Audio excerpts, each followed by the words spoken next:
Assalamualaikum warahmatullahi wabarakatuh. Hello guys, perkenalkan nama saya Dwi Nurma Fitriani dari Universitas Duta Bangsa, Fakultas Hukum dan Bisnis, Prodi S1 Akuntansi. Di sini saya akan menjelaskan materi tentang subjek pajak secara umum. Nah, sebelumnya ada yang udah tahu belum subjek pajak itu apa sih? Jadi, subjek pajak adalah orang pribadi atau badan yang dikenakan pajak sesuai dengan ketetapan yang telah diatur oleh undang-undang.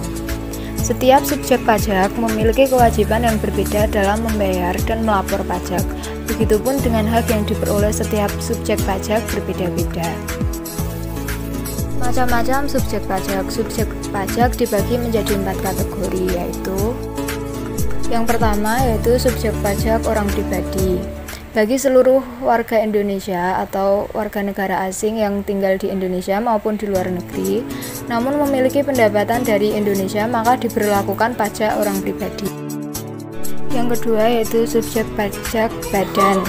Bagi seluruh badan yang berdiri dan berkembang di Indonesia, masuk ke dalam ketentuan subjek pajak badan. Pengecualian untuk badan yang bersifat non-komersial dan juga yang mendapatkan biaya dari APBN atau APBD. Yang selanjutnya yaitu warisan yang belum terbagi.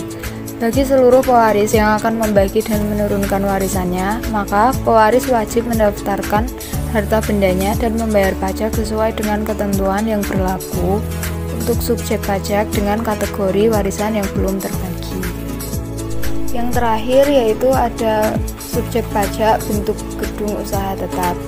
Bagi seluruh kantor, pabrik, bengkel, gudang, dan lainnya yang didirikan oleh WNI maupun WNA yang bertempat tinggal di Indonesia, maka dikenakan pajak bentuk usaha tetap. Selanjutnya kita akan membahas tentang jenis subjek pajak. Jenis subjek pajak yang pertama yaitu subjek pajak dalam negeri. Seluruh aktivitas bisnis yang dilakukan di Indonesia termasuk ke dalam subjek pajak dalam negeri. Subjek pajak ini berlaku untuk seluruh warga negara Indonesia serta seluruh warga negara asing yang juga tinggal di Indonesia. Pajak dalam negeri juga berlaku untuk badan dan badan usaha tetap yang berdiri di Indonesia sesuai dengan ketentuan yang berlaku pada penjelasan sebelumnya. Jenis subjek pajak yang kedua yaitu subjek pajak luar negeri. Bagi subjek pajak luar negeri, apabila tidak melakukan aktivitas ekonomi atau mendapatkan penghasilan dari Indonesia, maka subjek pajak ini tidak akan dikenakan pajak dalam negeri, melainkan sesuai dengan peraturan perpajakan di negara tempat mereka tinggal.